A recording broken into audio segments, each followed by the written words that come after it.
It's Born and Red. Good evening, people. It's Asim, it's Gene, and don't mind this little one in the back and his smug face.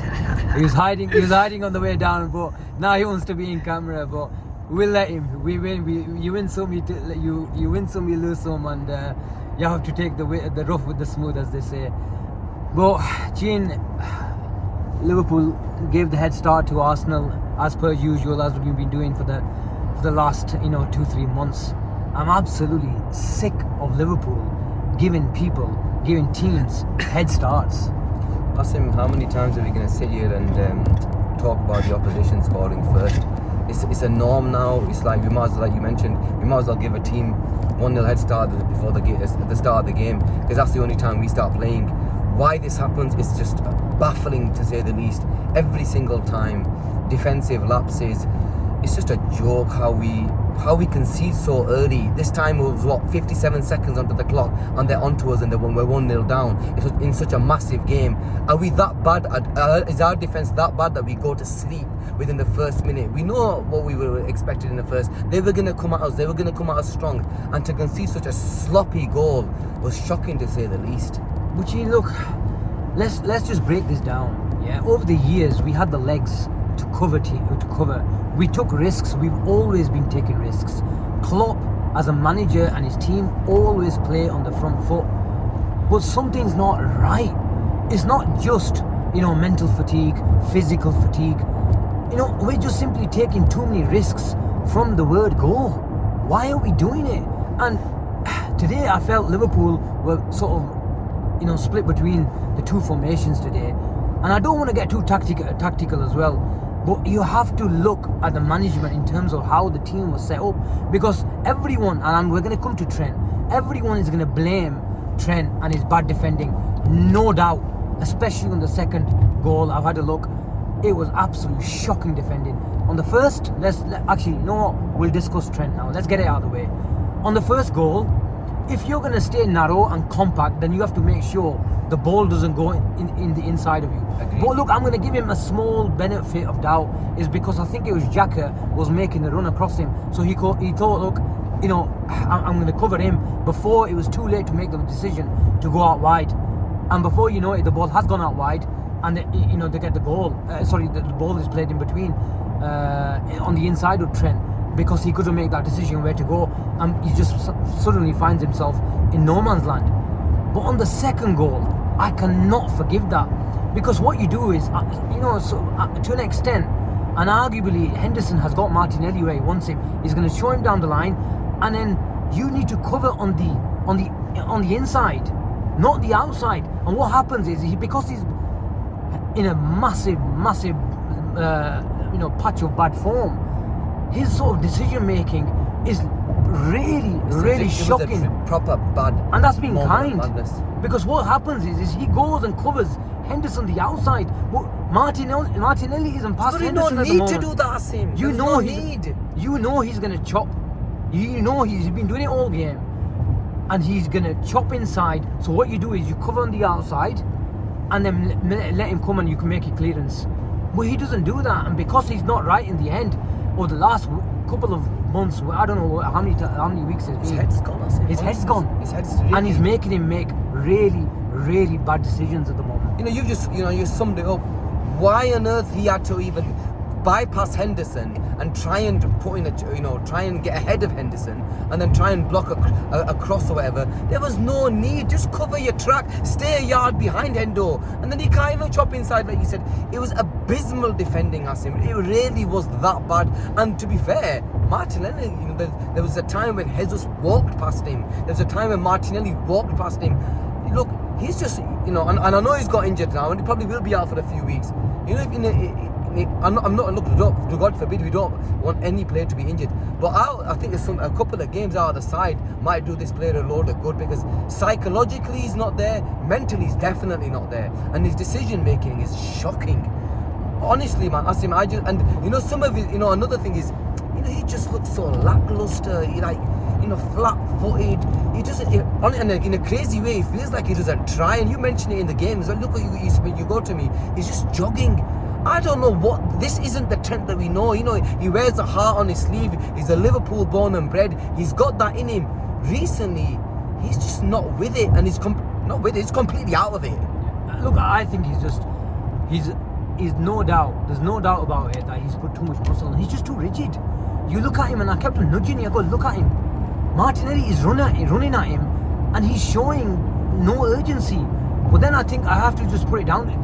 This is just the way he is now. You know, he's front on, chest on, not low down. You know, Gary Neville talked about it. He's right. He's right. But you know, you do show some energy, but he only shows that energy when Martinelli just skips past him and he's gone. Once he just drops his shoulder, Trent has nowhere near the mobility and the recovery So he's a pace reactive to catch defender. up. He's a reactive defender. He doesn't see the danger. But look, let's get the refereeing decisions out of the way as well. He was an absolute. Look, I don't wanna sort of come out with any French words today, although I really do feel like it. But he was really bad today, Gene. Really bad. And our first, I've had a look at it. Where was VAR? Who is sat at VAR You know, they went making to those VAR, and decisions? it was a ridiculous decision. It really was that. But how can you Who not? was it? That was a clear-cut pen. It's clear-cut. I don't know how you can get that wrong. I genuinely believe. I don't understand how you can get that wrong. It's all in front of you. You've gone to VAR. They can flip and see how. I don't know what they're doing. They're bloody wherever they're doing this VAR business, man. It's pissing me off. We're officially in a crisis now. You know, you could sort of talk yourself out of it that we're not. We'll recover. This guy will be come back from injury. We've got a different formation now. And, you know, I've been a victim of this sort of false hope as well that I've been giving myself over the last, month or so. But we're officially in a crisis now. And now we've just seen our right back who's simply starved of any confidence or form. Now I'm the first guy who just, the last person, because I've been a very, very big defender of his. And now I think it is the right time to maybe protect him and rest him, just like you said. Because I've always been reluctant to do that, Gene, because he's a guy that is such an integral part to our attack. So I've always been reluctant to say, no, he needs a rest, Because I sometimes believe if you're such a good player, such a great player, you can sometimes play yourself out of form. And it doesn't necessarily mean you need a bit of Asim, do you want the honest truth? But look, Gene, to defend him. Asim, no, I don't get that, forget that. We weren't much better in the second half. Flipping hell, So it's not Trent only then. Gomez was how many times did they look for that ball over the top towards Martinelli, and it felt as though Martinelli was getting on the end of it every single time he was on one-on-one with Gomez. It was abysmal to watch at times. That ball was on and it was pissing me off because it was the amount of times they played that ball. I mean, it's always on. And I don't understand what we were doing. It's really, really getting to me. The right side is not right. You saw on Tuesday where Henderson was covering in that right position. I didn't see that today. He was a lot further up. So what's the point saying, yeah, those two? And I'm looking at Klopp here, telling the fan base that those two were brilliant. I was surprised even just after a session. But Henderson was a lot higher. So why are you not playing that similar position? Against we know they're a better side than Rangers, a lot better side.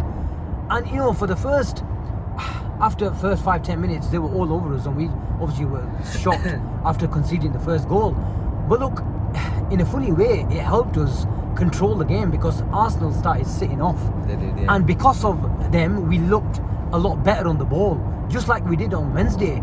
But it was papering over the cracks because Arsenal were always a threat on the counter, and it only took a half time, and it really frustrated me because I kept on telling you, just keep your heads here for 5 minutes, keep your heads, let's see out to half time and we can regroup, because we were a lot better side.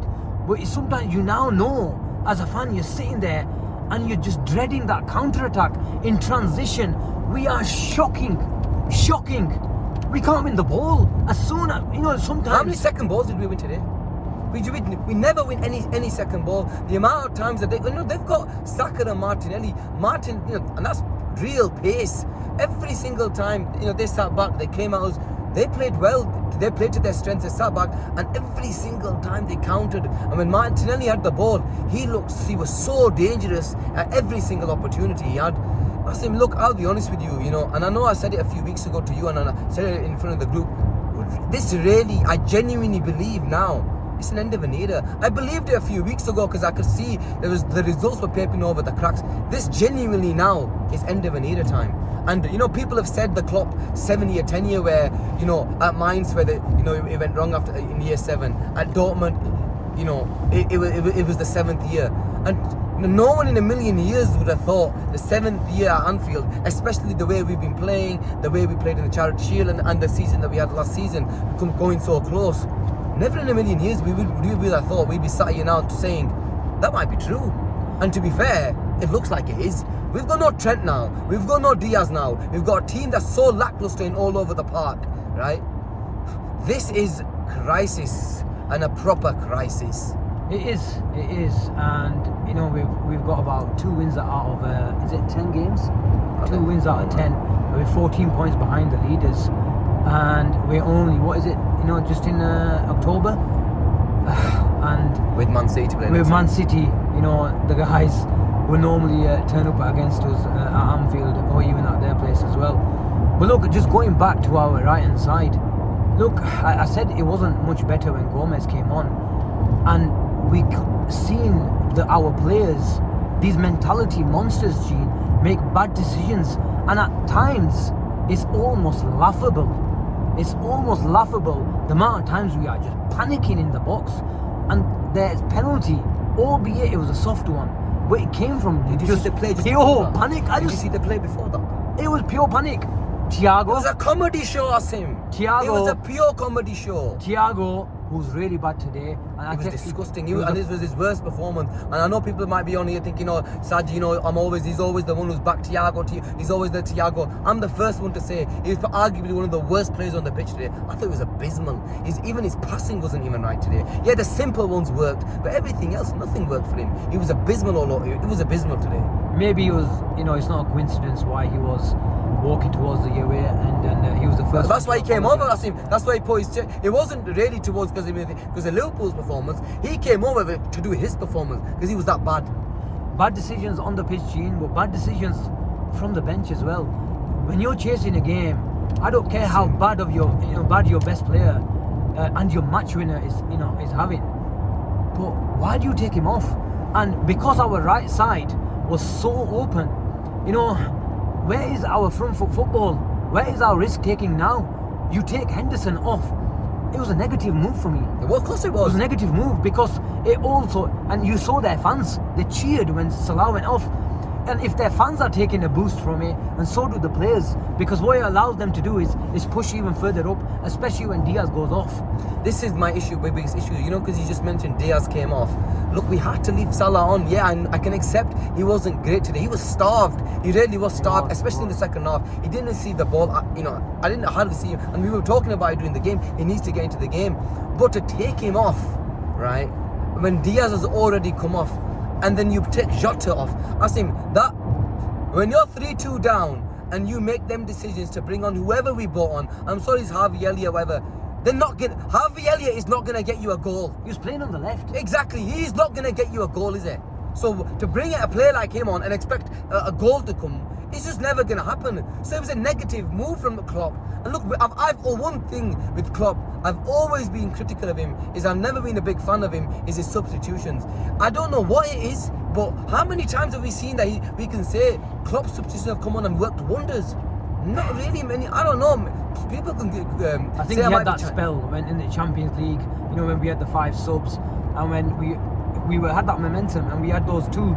We were playing the 4-3-3, and we had 2 like Mane and Diaz on the bench, for example, or Jota and Bobby. They're good enough players to come on. Yeah. They're good players, like for like, proper replacements. But we're talking about Harvey Elliott. Harvey Elliott's not going to win you a game, man. Harvey Elliott's not going to. Yeah, he might pick. Look where he's playing. He's not even playing in a position that he likes. It doesn't matter how much we cry, Gene. Ultimately, look, I know it's probably not a good time, and I don't like coming out emotionally as well, even though it probably seems like we're crying our eyes out at the moment. But ultimately, you can point your fingers towards a lack of, energy, a lack of mental freshness in the players. But ultimately, if you do not refresh the team year in, year out, and provide competition in the squad, it just becomes a farce. And at the moment, we're going towards a period of a period of time where this team is not only in decline, but it is in danger of missing out on Champions League football now.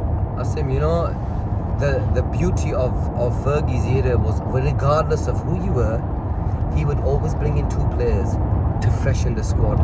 He would always do that, and he was brilliant at that. Pep and at City, what do they do? Regardless of what it is, they will always go and splash. You have to splash in this league. I'm not saying go and spend 300 million. What I'm trying to say is you bring in 2 players who are good enough, who are going to challenge the 2 players.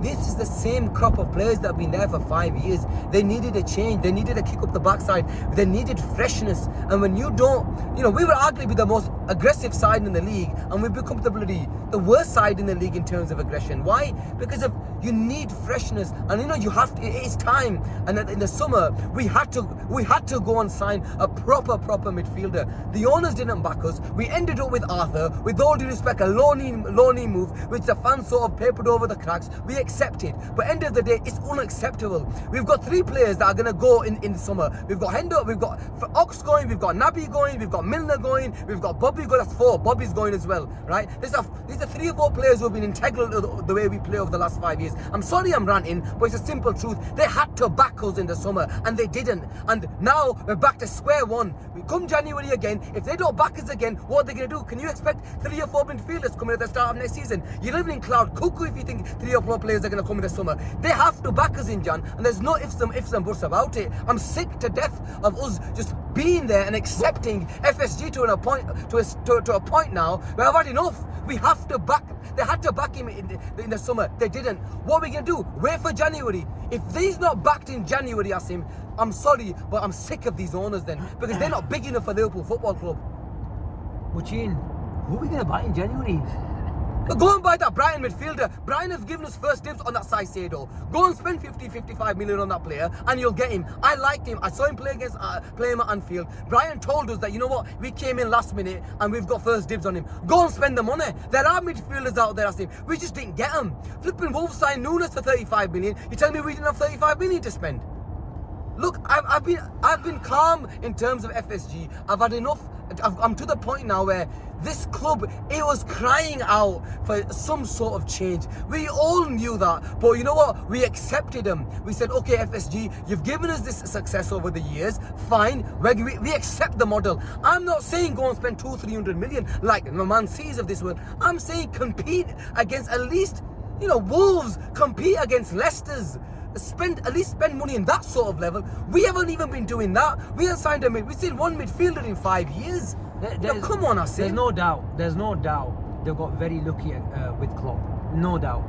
They've got a manager who has produced miracle after miracle, who's produced the likes of Mane and Salah and Bobby with a modest budget. There's no doubt.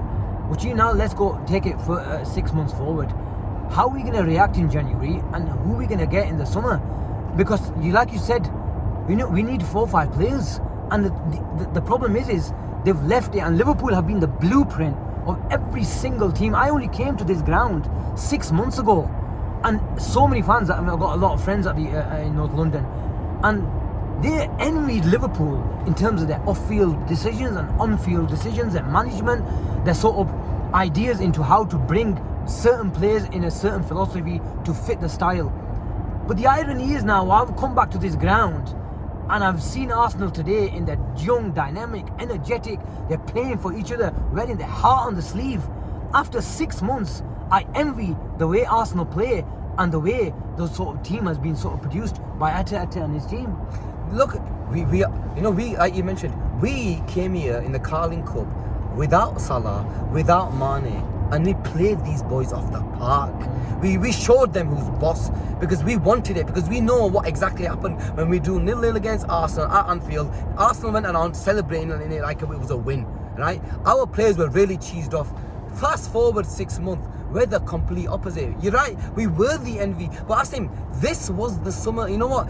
For the last 4 years, we've given them the benefit of the doubt. We've said, fine, we accept the model. So many of our fans, but I think there comes a point where the owners, they had to step in. They bought the club for 300. And look, off the pitch, I gotta give FSG the credit. They've built 2 new stands. They've given us a training ground. But the most important thing, but have we outgrown them? Of course we have. I think it comes to a point now where, look, if you're not competing with the likes of West Ham and these type of players, you think Jude Bellingham wants to play for Liverpool right now? You'll be lucky if we get top 4 right now. And that's the simple truth. We were lucky. We got away with it 2 years ago when we didn't make a centre-back signing, and we were lucky to get top 4. It's only because Leicester had they had a complete breakdown in the way they were playing, and then we sneaked and got top. Well, we got third that season, but everybody knows we were lucky to get top 4, and we got away with it. The writing was on the wall then. These owners, they should have known that this league doesn't take any passengers. You have to spend to get to that sort of level. And what did we end up with? A loanee on the final day, when deep down we knew Thiago, Hendo are 30 plus. We've got 2 or 3 going. There were injuries. We've played the amount of games that we played. We supposedly have this amazing, let's call the amazing, insights, analysis guys that flipping who know it all in terms of who to play, when not to play. Didn't they know that we had to sign a midfielder? What's happened with Arthur? He's out for 3 months. We just bought him. The kid hasn't played for months. He's gone now. Exactly. We expect miracles from a player like Arthur. I'm sorry, Asim. I really am at the point now where, look, they've got till Jan. If they don't pull out that dollar in Jan to really, really give us that boost, yeah, Asim, we're really going to struggle, mate. Call it negligence, bad planning. There's a few other words as well that I really want to come out with, but there's kids in the car, in the back. But ultimately, like you said, if you don't reinvest year in, year out, you just can't compete. And I feel sorry for Klopp. I really do. We've got one of the greatest managers in our history, and he's not being fully backed. You cannot compete with the likes of Manchester City and Arsenal this year in, year out, without investing. And you're spot on, absolute spot on. But look, we're going to break this down, this game down. We'll look into further detail of where we won and where the game was won for Arsenal and lost for us. But this conversation, we're not going to stop here. It'll be keeping going on for many months, I feel. And strap yourselves in, because it's going to be a long season. And for me, this sort of rubbish didn't start a month ago. It started 2-3 years ago, especially when Genie left. You cannot not replace a player who's not just your engine, and he's underrated now. Now we know exactly what he did in this team. The amount of times he recycled the ball and progressed it with the way he played, and the energy he brought into our midfield is being realised.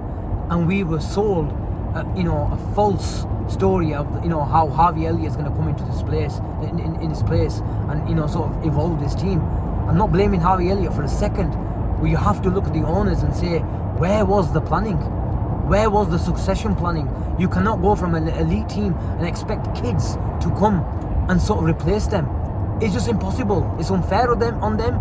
And if you have any title ambitions, then you need to make sure you bring in quality for quality. It's simple. It's not even difficult to understand. But at the moment now, like you said, we're in a crisis, and now we've got Diaz in a brace, apparently left the stadium on crutches and in a brace around his knee. We've got Trent, in a twisted ankle, with a twisted ankle, and now the confidence has dropped even more. Where you're thinking you have to take a game by game basis, but we just need to grab 2 games together and get some confidence. Well, but I was just about to say, we've got Manchester City at Anfield next week. And don't think Rangers away is going to be easy, mate. Especially with that is going to be some chronic atmosphere. It is. But look, we'll break it down. We'll do a few more shows during the week. If you, I don't even have any energy to talk today, but I must give these guys with their smirks in the back a moment of their moment of pride, I guess. Go on then. Where's Mode? Didn't Saj get the prediction right? He said 3-2. I did call it 3-2. You did. Yeah, you got something there, didn't you? You got something. Just the opposite. The opposite. We know the night could have been even worse. The reason why we only set off about half an hour ago is we parked in a car park that shut at 5 o'clock. So I was just about to think, you know what, this night could not have gone any worse. I thought I'm going to spend the night in North London in a car, but at least we're off and the cage is open. But Liverpool's door has been slammed shut, and their confidence is in disarray.